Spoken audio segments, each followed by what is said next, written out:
how to log into your AllTrails account after forgetting password. So in here, the very first thing that you need to do is simply get into your alltrails.com, or you can even get the application version of it. It does not matter. Let's just continue with our browser. And then from here, now what you're going to do is tap on the menu bar on the top right corner. Then from here, what you're going to do is tap on login, and then you'll get into login page where you can either continue with your Google ID, or if you tap on more option, if you have connected your account using any of those platforms like your Facebook ID or your Apple ID, you can tap on them and continue with them, or you can simply tap on continue with email if you have created your account manually. Add in your email address, you can tap on next. Then there will be the option of adding down the password of your account.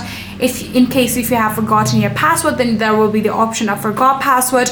Tap on that one, and then you'll actually be able to get a link on your email inbox. Simply open that link and then reset your password. Follow all of the given on-screen prompt and reset your password, and just like that you will successfully be able to reset your password. Then you can come back to your login page and then add in your new password. Then you can tap on login, and just like that you will successfully be able to log into your AllTrails account after forgetting password.